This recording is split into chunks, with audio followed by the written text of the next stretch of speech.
Wonderful good afternoon, everyone. You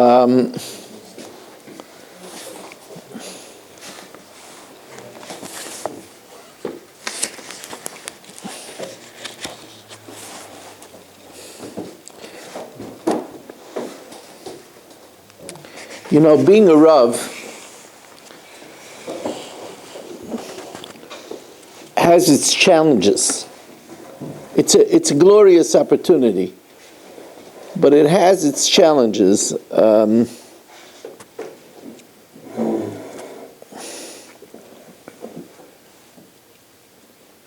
remember when I was in Silver Springs, Maryland I was a scholar in residence, and the Rav, they had a half an hour before Mincha.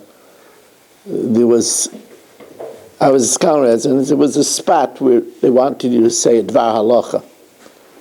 So I chose to speak about the halachas of Mavasedra.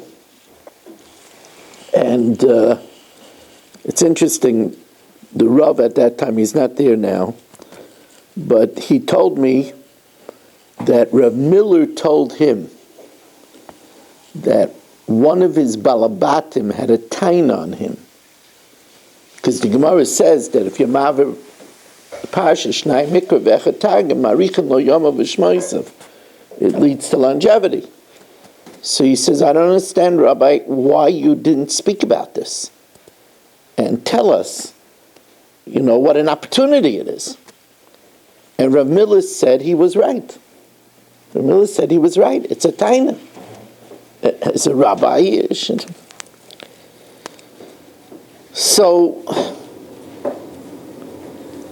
there are things that are you really have to be like a juggler. Many times people come to me with requests of doing tzedakah opportunities in the shul, and I tell people that we're not a shul of big breadwinners. This is a retirement community, and many people are living on either Social Security or pensions, or it's not an income-rich community. I have to pick and choose. So it just happened to be that I have my cousin is Rav Asher Weiss in Eretz Yisrael, and that he has 6 other brothers. And one of his brothers is titled, Chief Rabbi of Montreal, that's Rabbi Yamin Weiss. One of them married the Klosemer Rebbe's daughter, and is, very big in Yerushalayim. Rav Elyashiv called him a Sar HaTorah, Rav Beryl Weiss.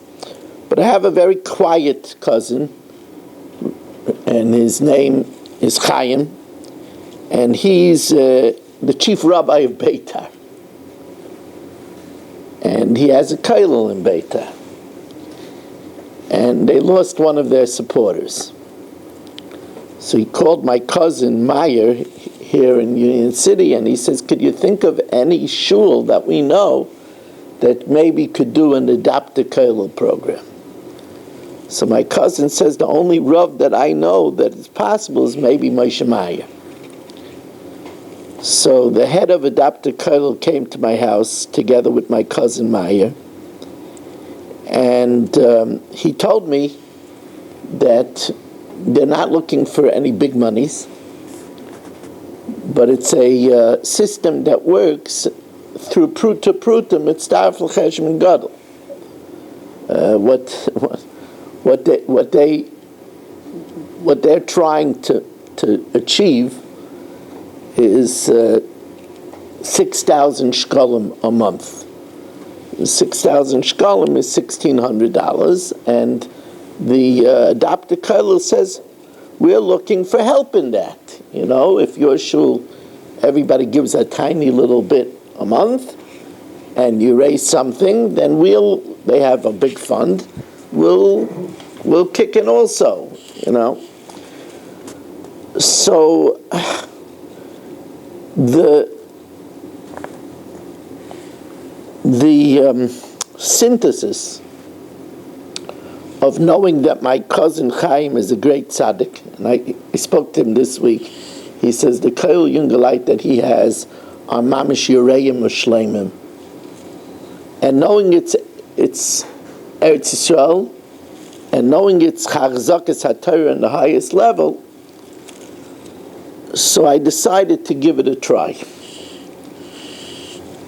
Rich sent out a email that I crafted this week. Read it. And if I can ask you to please come Friday night, make every effort to come Friday night, because the director of Adapter Koilel is coming here by car, then he's walking over 2 miles back home. How much? 5 miles. My goodness. The Mesiras Nefesh of these people is astounding. So he's coming here, and then he's walking 5 miles back home. He's coming to speak to us, to introduce the idea, and they really believe that even if people say, we'll give $10 a month, that together we really can make a difference in people's lives. And like my cousin Chaim says, it's a shutfis that we have with the kollel. Rich said candidly, Rabbi Weiss, this could hurt money that comes into the shul.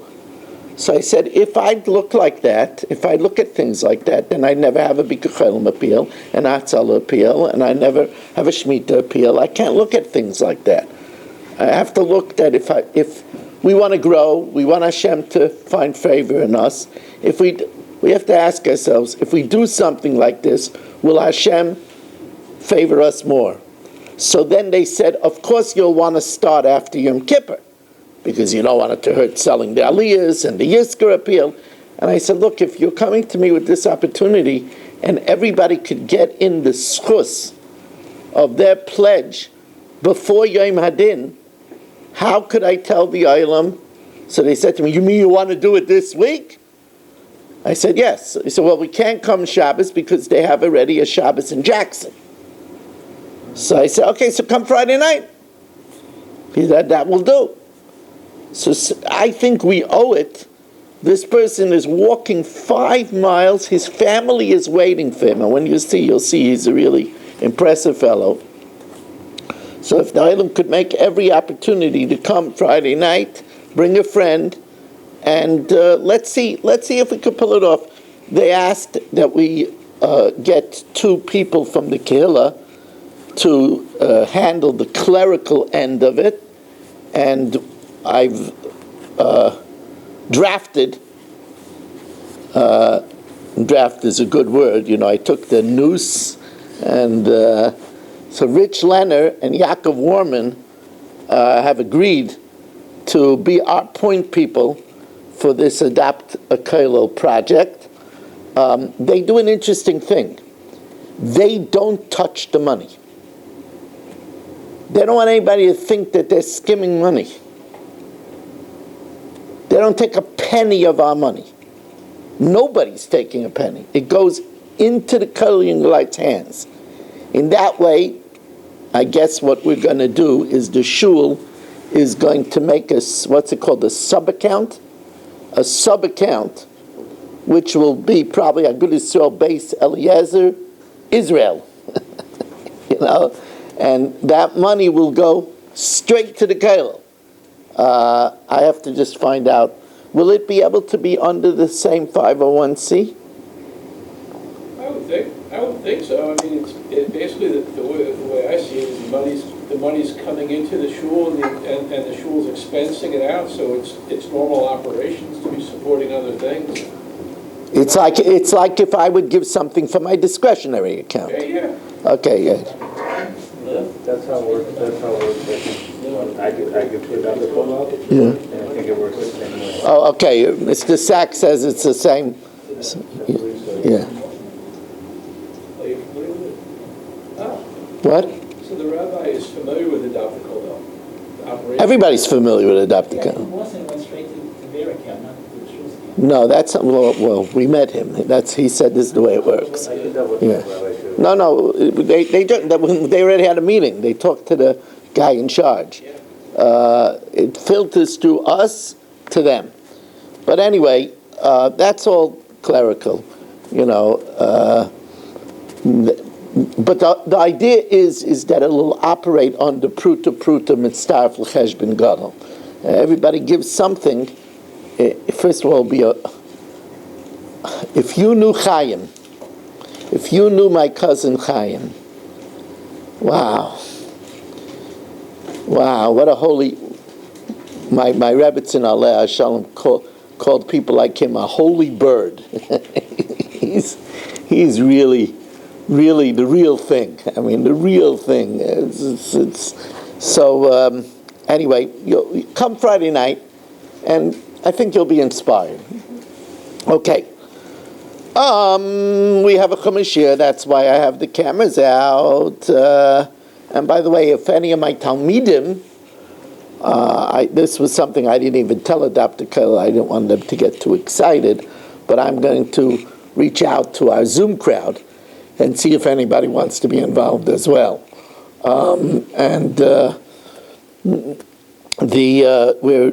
We're dedicated by the Fisher family, L'nishmas Basi Bas Robert, Shlomo ben Avram Alevi, Perel Bas Ruvain. We're also dedicated L'nishmas David ben Chaim, L'fu Shlomo Fel Yoim Moshe ben Chayei Sarah, L'schus Avram ben Yom ben Shbamal Yehudas. We're dedicated by Yol Klugman and family for their Parnas Gezunt Nachas, and L'fu Shlomo for Meir ben Chayei Sarah. And we are learning tonight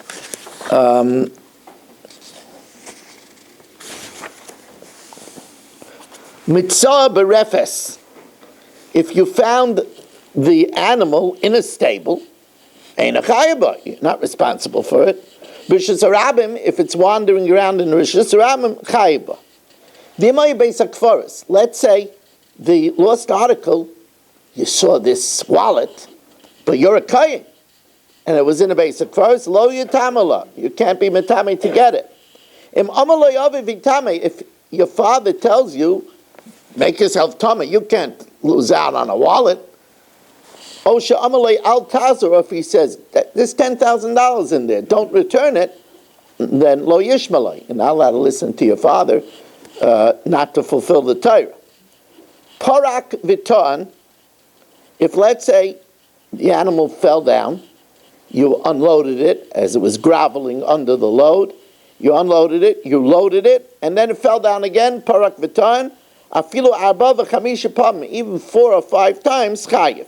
Shenema, because it says emphatically, ozoiv tazik. However, if let's say the owner of the animal takes out a beach chair, and he sits down and says, look, it's your mitzvah, I'll cheer you on. Halach v'yoshev lai, if he went and sat down on a beach chair, v'amar hoyel v'alecha mitzvah, why is it your mitzvah? I won't want to take it away from you. Im ritzayin chalifraik praik, if you want to unload it, potter, I'm off the hook.